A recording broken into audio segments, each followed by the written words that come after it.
Dito lamang nakalipas na linggo, natunghayan natin dito sa Responde Mata ng Mamamayan ang kwento ni Elsie, isang senior citizen mula sa lungsod ng Quezon na nagpadala sa atin ng video na humingi ng tulong para siya ay agad na marespondihan.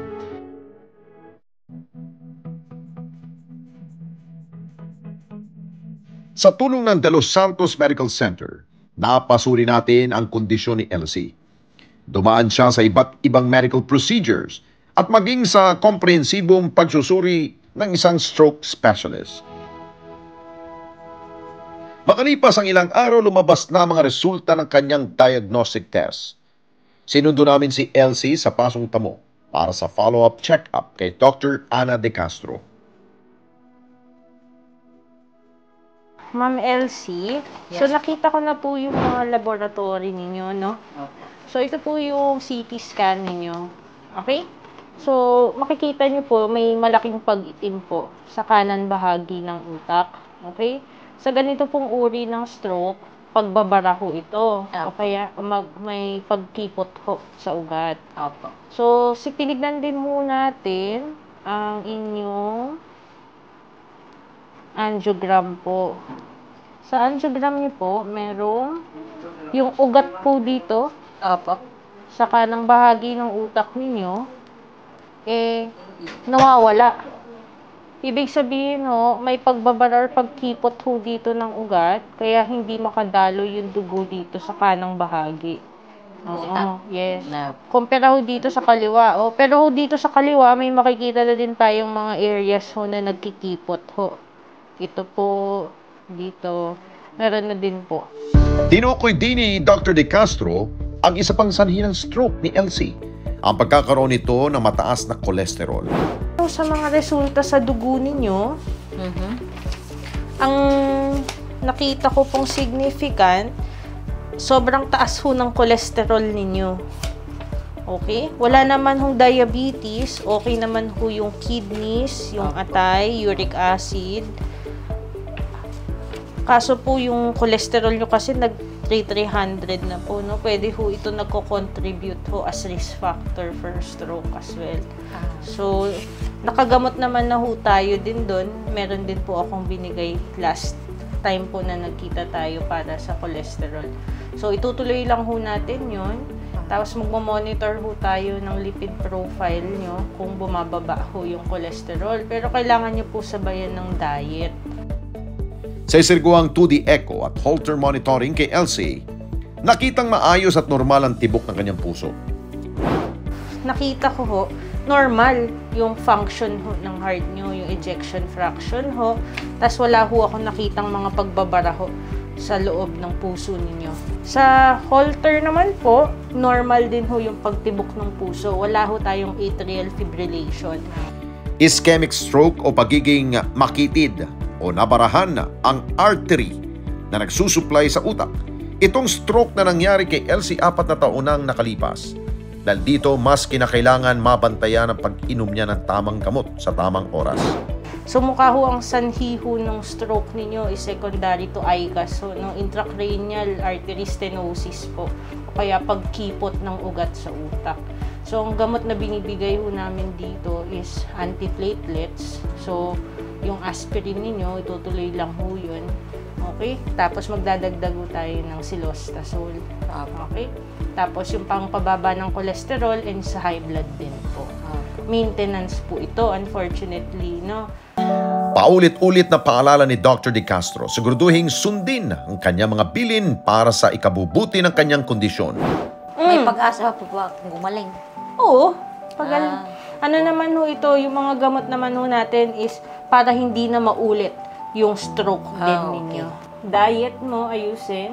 Okay? Pangalawa, mag-ehersisyo, kaya physical therapy, para yung kaliwang bahagi ng katawan mo, hindi pa lalong tumigas. Kasi pwede pa kasi tumigas yan. Okay. Okay? Pag-inom ng gamot sa tamang oras, iwasan ng bisyo, paninigarilyo. Opo. Okay? Bawal, pati yung pag-inom ng alak. Opo. Tapos, monitor. Ayusin natin yan para hindi maging masayang yung effort ng De Los Santos Hospital at ang responde po.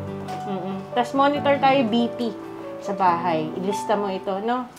Lubos din ang pasasalamat ni Elsie sa De Los Santos Medical Center na ang tanging layunin lamang makapaglingkod at mabigyan ng dekalidad na pagsaserbisyo ang mga pasyente na patuloy na tumatangkilik sa kanilang pamunuan.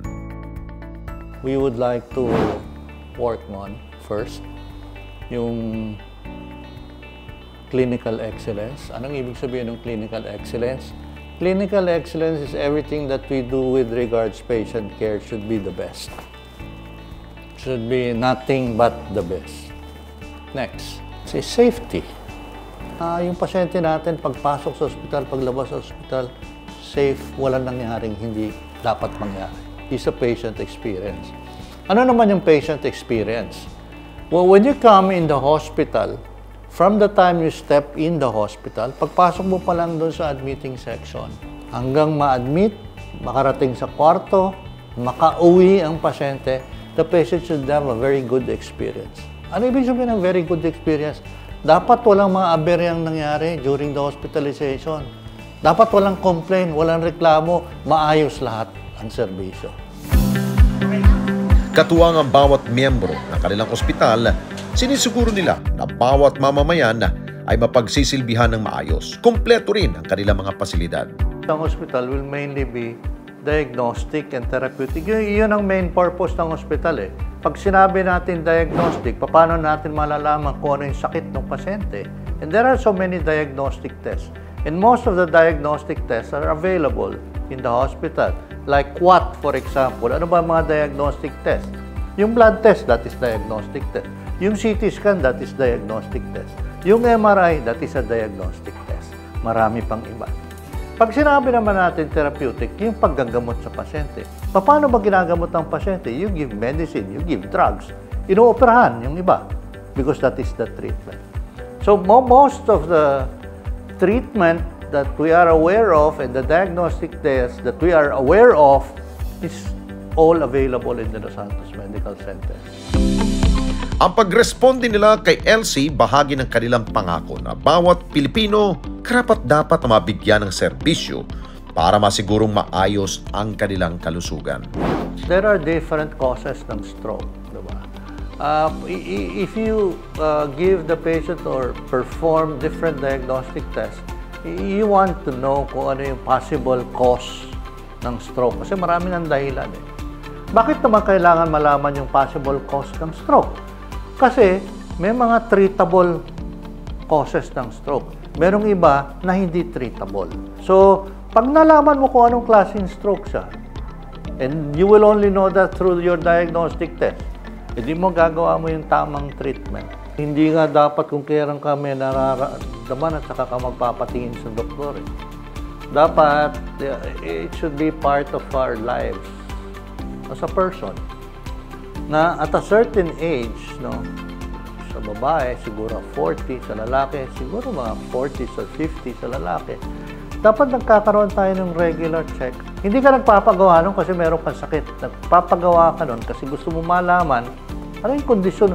Yung kotse, pinapa-preventive maintenance mo. Kasi gusto mo malaman kung may problema, dapat ayusin yung problema.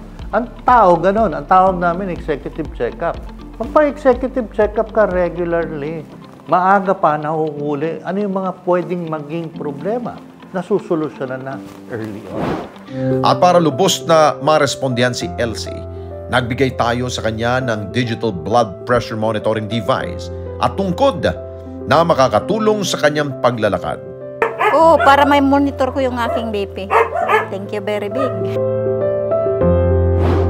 Laging paalala sa atin ng mga espesyalista, magpatingin at kumonsulta sa doktor hindi lamang kung meron na tayong nararamdaman. Ugaliin nating pangalagaan ang ating kalusugan, lalo na't may mga institusyon tulad ng De Los Santos Medical Center na handang mangangalaga sa atin sa lahat ng oras. Mga karesponde natin dito sa Net25, umabot na po ng 1 million subscribers ang ating YouTube channel. Kaya naman, masaya kami na ibahagi sa inyo na natanggap na natin ang YouTube Gold Play button.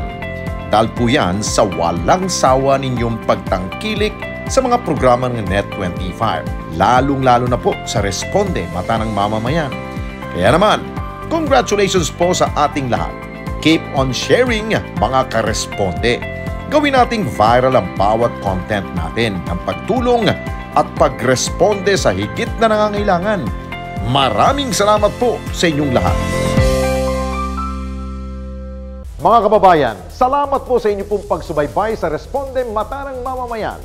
Para mapanood pa ang iba pa naming pagresponde sa ating mga kababayan, i-click lamang ang subscribe button at i-follow lamang ang Net25 social media pages at Net25 TV.